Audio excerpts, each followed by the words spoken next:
नमस्कार, जय डुग्गर, जय मां बोली। तुस दिक्खा करदे ओ गुलिस्तान डोगरी खबरें गी ते अ'ऊं आं तुं'दे कन्नै प्रियंका चौधरी ते इक अपडेट लेइयै तुं'दे सारें दे समक्ष अ'ऊं हाजिर आं।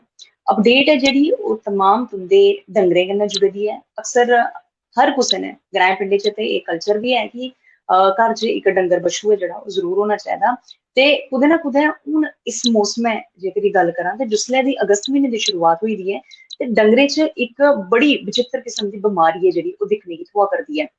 जिस चाल्ली कन्नै एह् जांदी बरसात ऐ ते जांदी बरसात च कुतै ना कुतै जेह्ड़े पशु ने जेह्ड़े घर तुसें डंगर बच्छू रक्खे दे न इ'नेंगी फींसी फोड़े इस चाल्ली दी कोई इक विचित्र जी बमारी ऐ जेह्ड़ी ओह् निकला करदी ऐ जेह्ड़ी कुतै ना कुतै घातक जेह्ड़ी ऐ ओह् साबत होआ करदी ऐ। तुं'दी जानकारी गित्तै दस्सदे आं आस्सै पास्सै दे क्षेत्रें च बी जेह्ड़े माल मवेशी ने उ'नेंगी खतरनाक बमारी ऐ जेह्ड़ी ओह् जिसी गलांदे न लंपी स्किन डिजीज, क्योंकि मैं फींसी फोड़े दा इत्थै जिक्र कीता कि तुस दिक्खेओ तुं'दे जेह्ड़े घर तुसें डंगर रक्खे दे न इक बारी जाइयै आपूं बी जांच करो कि केह् उ'नेंगी किस चाल्ली दे फींसी फोड़े जेह्ड़े निकला दे न ते तुरंत जेह्ड़े न ओह् चिकित्सा विभाग जाइयै जेह्ड़े डंगरे दे डाक्टर न उं'दे कन्नै मलाटी करियै एह्दा इलाज जेह्ड़ा ओह् तुरंत कराओ ते LSD दी चपेट च जेह्ड़े आ करदे न, क्योंकि इस चाल्ली दी एह् बमारी ऐ जेह्दी चपेट च जिन्ने बी एह् डंगर माल मवेशी जेह्ड़े आवा करदे न।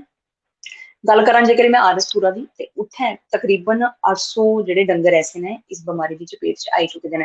देखो आरएसपुरा बेल्ट च अक्सर असें दिक्खेआ बी ऐ ते इक कल्चर बी ऐ, लोकें अपने घर डंगर बच्छू जरूर रक्खे दे न।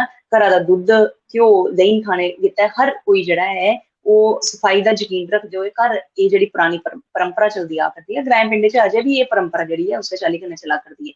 लेकिन 800 शा बद्ध ऐसे माल मवेशी न जेह्ड़े इस बमारी कन्नै ग्रस्त न, जेह्दा नां ऐ लंपी स्किन डिजीज, यानी कि त्वचा दी इक डंगरे दी जेह्ड़ी स्किन ऐ, डंगरे दी जेह्ड़ी त्वचा ऐ ओह्दे पर कोई विचित्र किस्म दी फींसी फोड़े जेह्ड़े न ओह् निकला करदे न। ते देसै च पैह्ली बारी इस बमारी दा पता जेल्लै चलेआ हा ते ओह् अगस्त 2019 च चलेआ हा ते परैत होंदे होंदे होंदे हून 2022 च इक बारी परतियै जम्मू कश्मीर च एह् बमारी जेह्ड़ी ऐ रूप धारण करी चुकी दी ऐ ते जित्थै आरएसपुरा च इक आंतक मचाए दा ऐ।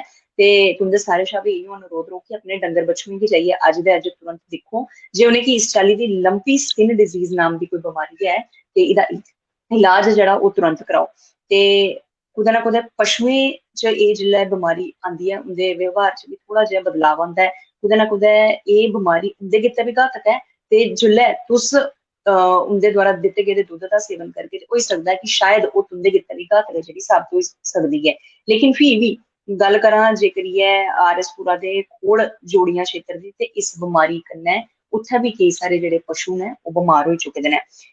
अच्छा, हून इस बमारी दे लक्षण केह् होंदे न?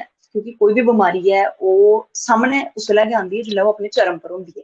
लेकिन एह्दे शुरुआती लक्षण केह् होंदे न ओह् तुसेंगी दसदे चलां। दरअसल एह् जेह्ड़ा लंपी स्किन डिजीज नाम दा वायरस ऐ एह् बड़ा गै गलाई सकदे हो तुस एह् मक्खी कीट आंगर ऐ, यानी कि इक मवेशी थमां दुए मवेशी तक्कर एह् जेह्ड़ा ऐ पुज्जी जंदा, यानी कि एह् जेह्ड़ा ऐ कंटेजियस डिजीज जिसी गलांदे न उस चाल्ली दी ऐ। शरीर च जेल्लै एह् वायरस बढ़ी जंदा ऐ ते काफी तेजी कन्नै फैलदा ऐ।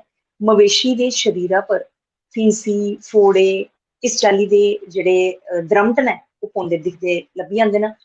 जां तक कि मवेशी गी बुखार ऐ जेह्ड़ा ओह् बी होंदा नजर आंदा ऐ। ओह्दे परैंत मवेशी जेह्ड़े न रुट्टी पानी खाना जेह्ड़ा छड्डी दिंदे न, अपना चारा जेह्ड़ा ओह् नेईं खंदे न। ते जेह्ड़े दुधारू जानवर न जेह्ड़े जि'यां मैं जिक्र कीता तुं'दे घर जेह्ड़े डंगर बच्छू जिंदा तुस दुद्ध बी पिया करने आं ओह् अक्सर दुद्ध देना बी बंद करी दिंदे न।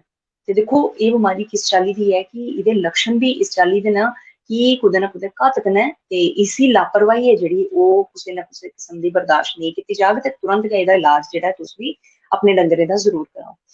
अक्खां ते नक्खां थमां पानी डंगरे दे चलदा रौंह्दा ते आमतौर पर इस बमारी दा इलाज बी हैनी ऐ कोई। हून दिक्खो विडंबना ते इसी गलाग कि एह्दा शुरुआत जिल्लै होई 2019 अगस्त च 2022 च इक बारी परतियै बमारी जेह्ड़ी ऐ फैलदी होई नजर आ करदी ऐ ते आस्सै पास्सै दे बड़े सारे ग्रां इन्न अपनी चपेट च लेई लेदे न जित्थै दे माल मवेशी जेह्ड़े इस बमारी कन्नै ग्रस्त न। लक्षण बी अ'ऊं तुसेंगी दस्सी ओड़े न ते हालांकि इस बमारी दा इलाज बी हैनी ऐ ते जे इलाज नेईं ऐ ते सोची लैओ फिर एह् बमारी आस्तै कंट्रोल करने पर, इस बमारी पर काबू पाने पर किन्नी मशक्कत जेह्ड़ी ओह् करनी पौग। ओह्दे अलावा किश एंटीबायोटिक दवाइयां दित्तियां जंदियां न जेह्दे कन्नै 10 कोला 15 दिन दे परैंत जेह्ड़ा एह् जेह्ड़ा वायरस ऐ ओह् थोह्ड़ा घट्ट होंदा नजर आई सकदा ऐ। केईं बारी मामला बी बिगड़ी जंदा ते मवेशियें गी इस बमारी कन्नै नमोनिया बी होई जंदा। जानवर दी मौत ऐ जेह्ड़ी वो भी हो जाती है। ते मतलब बीमारी घातक है, इसी तुस कैजुअली नहीं लाओ, लापरवाही नहीं बरतो ते हल्के च ते बिल्कुल नहीं लाओ इस बीमारी गी जिन्हें भी अपने घर डंगर बच्छू रखे दे न। गल करो जेकर ये चिकित्सा शेरे Kashmir university of agriculture science and technology का, तो उनकी तरफों ये गलाना है कि मवेशी जिन्हें रखे दे मैं पूरी चाली कन्नै सतर्क रौह्ने की जरूरत है।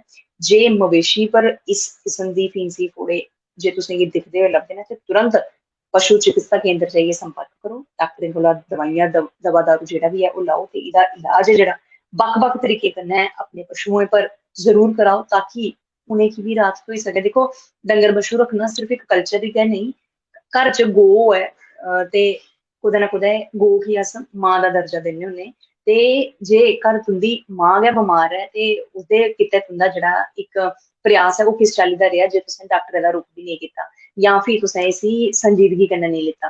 ते सतर्कता जरूर बरतो। अ'ऊं बी तुंदे सारें शा इ'यो अनुरोध करगी तमाम उन लोकें कन्नै जि'नें डंगर बच्छू एटलीस्ट अपने घर रखे दे न। बेजुबान जानवर अक्सर अपनी पीड़ा जेह्ड़ी है अपनी जुबानी जेह्ड़ी है साढ़ी ते गल्लबात है साढ़े कोल शब्द न, उं'दे कोल शब्द नहीं है, लेकिन फ्ही भी तुस एह् जेह्ड़ी गौ सेवा है जेह्ड़ा इक परम कर्तव्य परम धर्म है इसी निभांदे होई बड़े सारे लोक हैं जेह्ड़े जि'नें भी डंगर बच्छू रखे दे न उं'दे अग्गें एह् गुजारिश होग अपने डंगरें दा ध्यान जरूर रक्खो। गौ सेवा इस समस्त सृष्टि दी सारे कोला उच्चतम सेवा है, इस सेवा दा लाह् जरूर लाओ ते अपने डंगर बच्छुएं गी इस बमारी थमां जरूर बचाओ। फिलहाल उ'नें थोड़ी तक तुस मिगी इजाजत देओ। मनेंद्र गुलिस्तान डोगरी खबरें कन्नै अ'ऊं परतियै तुंदे कन्नै मलाटी करियै किशोर नमें विशे पर देओ इजाजत। जय डुग्गर, जय मां बोली।